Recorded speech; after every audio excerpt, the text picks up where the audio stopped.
Scott, I saw that Maurice is co-number one. Is he going to play on Saturday?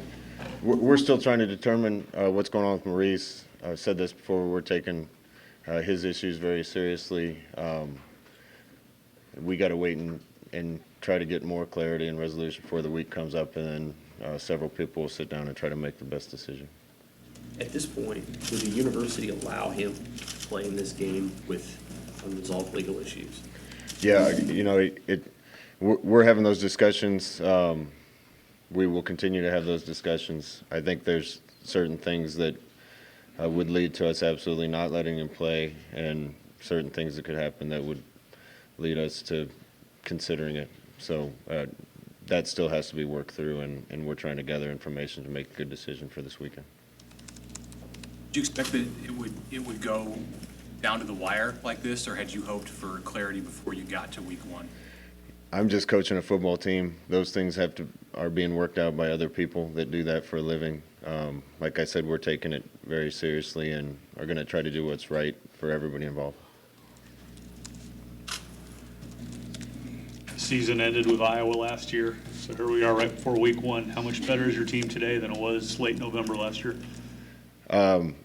My hope coming out of last year was that we could build off the momentum and improvement that we made in the second half of the season. I think our guys have done that from winter conditioning to spring ball to summer conditioning to now.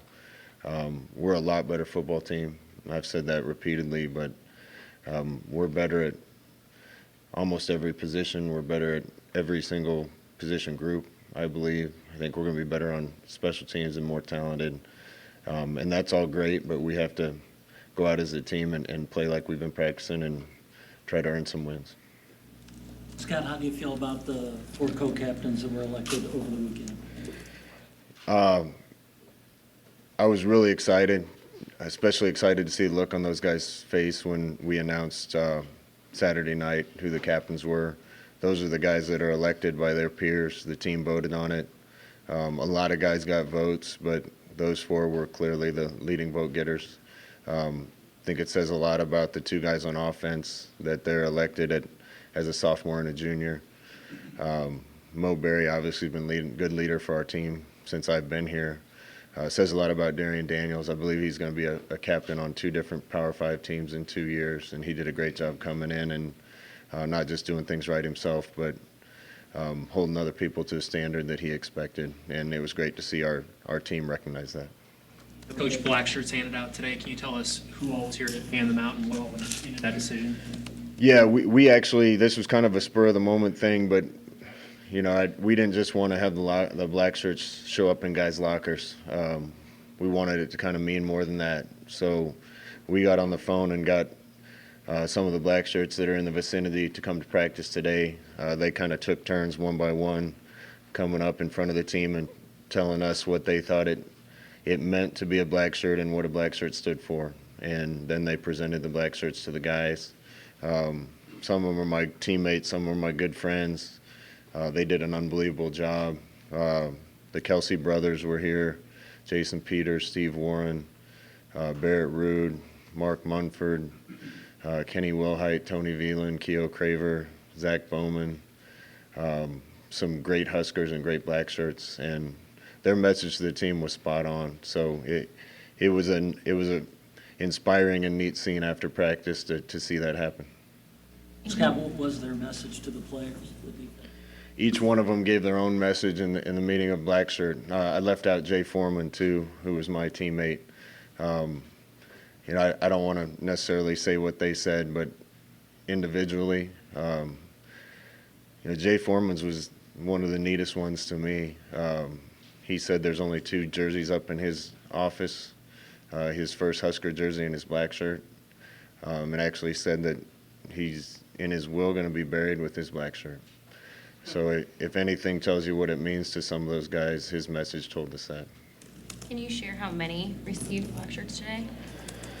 I don't know the exact number. I guess I could figure it out, but Carlos Davis, Darian Daniels, Khalil Davis, Ben Stilley, Caleb Tanner and Alex Davis, Lamar Jackson, Markel Dismuke, Deontay Williams, DiCaprio Boodle, and Cam Taylor.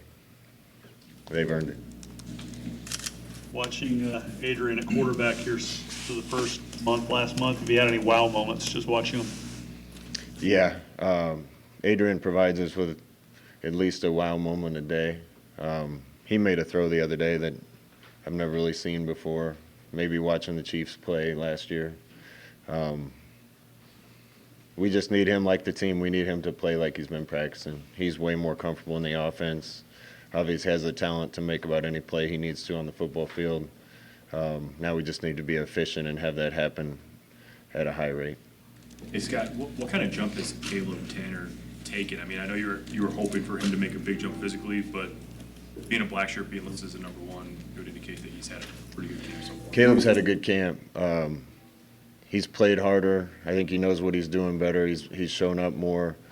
He's doing better off the field with things that probably prevented him from having a better year last year. And in some ways, I think he was given an opportunity maybe by a couple other guys being out. JoJo missing some time early gave him some more reps. A couple other guys getting nicked up gave him some more reps, and he took advantage of it. When you look at the four-game redshirt rule, I mean, how many guys are kind of on that fence right now when you kind of look at some of the newcomers and how you use their eligibility this year? There's a bunch of guys that I think fall into unique categories with the four-game redshirt rule. There's some guys that we need to play now or have earned the right to play and play the entire season. Some other guys, we're still kind of in wait-and-see mode if we want to use the year or not. Ideally, for most of them, it would be to play them in 4 games and save the year. There's some other positions where we might be able to, with a couple guys in that situation, we might be able to play one for 4 games and the other for 4 games to give us depth and help on special teams. So there's some that are clear that they're going to play. There's some that are clear they're going to redshirt, and there's others that we're still going to be in a holding pattern and wait and see on, and hopefully we get at least 4 games out of them. Scott, Adrian hadn't started a game as of this point a year ago. Then was the most productive freshman quarterback in the country last year. Now he's a team captain. Would you seen him being on this kind of a time schedule as far as his career progress? I would have guessed that this is what Adrian would have accomplished. Yeah, just knowing Adrian and the type of person that he was, getting to know him in recruiting and before we started last year, he certainly hasn't disappointed. He's been a leader on our offense, which again was kind of a necessity since we're still really young on offense. We won't have very many seniors on the field this year on offense, so I think that's why you see 2 underclassmen captains on offense. But Adrian came in. We weren't sure what we were going to get last year. We had a pretty good idea of what we hoped he could be last year, and I think he at least met those expectations for a first-year player. He's considerably better right now, so I hope he keeps meeting and exceeding our expectations. Both said that the team was watching a lot of footage from the Troy game last year to prepare for this game. Do you think that's an accurate comparison for South Alabama? I hope he's not watching them too much because we're not playing them. But our team needs to remember the past, live in the present, and do the best we can in the future. Coach Chin said that today. We need to learn from some of the things that happened last year, and on getting beat by a good Troy team that came in here certainly wasn't one of our brightest moments. I think they're doing everything they can to be ready for this one and try not to let that happen. Austin Allen is listed as a co-starter at tight end.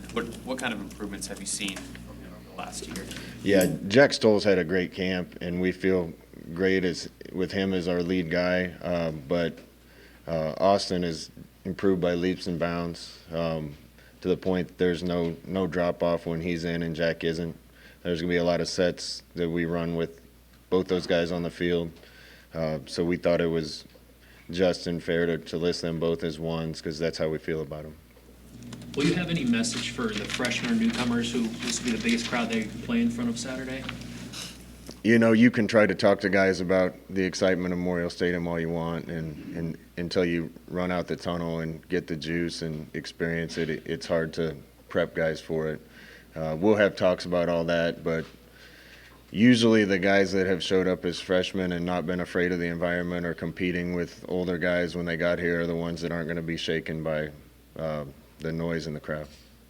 Scott, there was some talk earlier from Dedrick Mills and defensive guys about him and the way that he runs. What do you expect from the get-go to get from him out of that position? Yeah, Dedrick is a little like Adrian, and what I was saying about him, we had high hopes for what we were getting when we got him out of junior college. I think he surprised me at how quickly he's caught on and his talent. He's been a real pleasant surprise in camp, and I see good things coming from him. He runs really hard and plays hard and comes to practice every day and works. Probably got better breakaway speed than I expected, and he's hard to bring down. So he's going to be a big addition to our offense, and I expect he'll be on the field first play come Saturday. Opener of the season, obviously nerves, excitement, you as a player and now as a coach. Do you feel, though, a lot more stress going into the season after the way the season started last year? I feel way less stressed going into this season than I did last year. We still had a lot of unknowns last year. We had a lot of guys that were still learning, a lot of guys that were question marks in our mind of how they were going to play. We have way fewer of those this year. For the most part, we have a team that's doing absolutely everything we ask them to do, that's competing on the practice field every day. Their consistency through camp and how they've been practicing leads me to believe that that's what I'm going to see come Saturday. You still never know, but I think last year I was a little apprehensive going into the start of the season. This year I'm excited. How much faster will this offense be, just from a play-to-play standpoint of guys knowing what to do, and how might it look different to fans, even if it isn't obvious play-to-play? You know, we're going to be fast at times, and I hope when our fast is happening that it's a lot faster than it was last year. There's going to be other times that we're not. Practices have been faster, so I expect the tempo to be better when we want it to be. I hope the fans see a difference in execution, that our guys are able to run each play well on both sides of the ball, run each scheme well, understand the scheme and make adjustments. And the repetition that we got in camp hopefully leads us to a little cleaner execution on both sides. You averaged 30 points a game last year, which you had. Do you have a sense of what the numerical possibilities are if you guys execute the way you want? No, you know, I like statistics after the season and maybe in bye weeks. During the season, we just want to win the games. 30 points isn't bad. I don't want to be just not bad, and I don't think our guys do either. The big message, without getting into 30.3 or 37.2, I think the big message to the guys is if we could score one more time on offense every game compared to last year and stop the other team one more time a game, that's a big difference, and probably would have led to 4 or 5 more wins last year at least. So if we're worried about the wins and losses, that's an easy place to find them. You got, I think, 6 listed on the depth chart on the defensive line. Do you feel comfortable with guys beyond the ones that are on the depth chart in that spot, or is that sort of your set? Yeah, the D-line is probably the one place where we're the most veteran and have the most seniors. We also got some really good young players there. So we didn't go too deep on the depth chart because we didn't want to leave anybody out toward the bottom. But there's a lot of guys that we feel great about that are ready to play now and that are definitely, we feel like, are going to be good players around here in the future. So there's a lot of names. I won't get into them, but that's one of our deepest and most veteran units. But there's some guys that aren't on this list that are talented enough to be great players this year and beyond. You went with JD as your punt returner. I guess what do you want to see from that position? I know it looked like there's a lot of competition to kind of win that job. Yeah, the great thing about special teams, I think we have a lot more guys capable of doing all the jobs than we did a year ago. Having good special teams is partly focus on it and making a priority. It's partly technique, but in a large part it's just having more athletes. We have a lot more athletes on the team this year. Punt returner, I feel like there's a lot more guys that we'd feel good about putting back there. But JD's pretty special with the ball in his hands, and we're going to use him when we can. And when he's not ready to go or we need to rest him, there's some other guys that can do the job as well. Did you expect coming into camp that Juergens would get to this point this soon? And what kind of endurance does he have considering the time that he missed? Cam has done a great job in this rehab. We weren't really expecting to have him until a couple weeks into the season, I would say. And he healed up pretty quick, got out onto the field faster than we thought, and made an impact faster than we thought once he got out there. We might keep him on a pitch count early on just to make sure we're not overloading him too fast, but he has a chance to be a pretty good player. What impresses you about Wandale Robinson, just being a true freshman and contributing so much now as starter? What do you like the most about Wandale? Wandale's done a great job coming in and learning. We feel like we can use him in multiple spots. He picked up the offense really fast. He's one of the kids that we have that just understands football, understands space, how to get open, concepts. And on top of that, he's a talented kid. So look forward to seeing what he can do on the field. He was nicked up a little in camp too and missed a little time. So hopefully he's in good enough shape to play as many reps as he can, because we'll be a better team with him on the field. Scott, I'm not sure if you mentioned it, but which of the middle linebackers got black shirts? Did I leave that out? Sorry. We gave 3 to the middle backers: Mo Berry, Colin Miller, and Will Honas. And when you look at this season as a whole, how important is just the start of it when you kind of look at what you went through a year ago and the drama of getting through an 0-6 start? Well, hopefully we play more than one play Saturday. I know those guys are excited to come up here, and watching them on tape, I think they're a well-coached team with some good athletes. But our guys are excited to play too. Hopefully we get to play it, that we play well and execute well. We're excited. I think the whole team is looking forward to competing against someone else instead of against each other. You look as well, guys. No, have you? Coach, I'm from Norfolk, so I got to ask Ethan Piper, Ryan Schomer, Lane McCallum. Do you have an overall blanket statement on those guys? Yeah, McCallum kind of joined camp a little later, but he's an important part of our team, does a great job every single day. Schomer was in camp, made some big improvements. Ethan Piper did a really good job coming in as a true freshman. He's one of those guys on the bubble of whether we're going to play him this year or try to save his year, because I know he's going to be a really good player for us down the road. Maybe not quite ready right now, but I don't think it'll be very long. So we're going to kind of take a wait-and-see approach on that one. Isaac Armstrong is listed as your starting punter. Is that battle going to continue into the season? I mean, how do you kind of handle that punter situation? Yeah, the whole walk-on to walk-on rule, where we have a transfer from Michigan State that is eligible right now. He's done a great job. Isaac, obviously, when called into duty last year, came in and did really well for us. Both those guys have been punting the ball really well, so I feel great about both of them. We don't like to put pressure on guys by saying if you don't do a good job, someone else is there, but we feel good that if things aren't going well, we have another guy in the chamber ready to put in the game. Coach, with the expansion of the walk-on program, how do you manage all of your team on a game day, being able to blocker and I guess participate in all of the different types of things that you want to do? Well, luckily I have good people that are working in the football office that can pay attention to that, so I don't have to. But on a game day, we want our guys involved in the game, so a bunch of them will be suited up and dressed, ready to play. Some others are on the sideline in jerseys. And some guys we definitely know are redshirting, might have to be in the stands year one.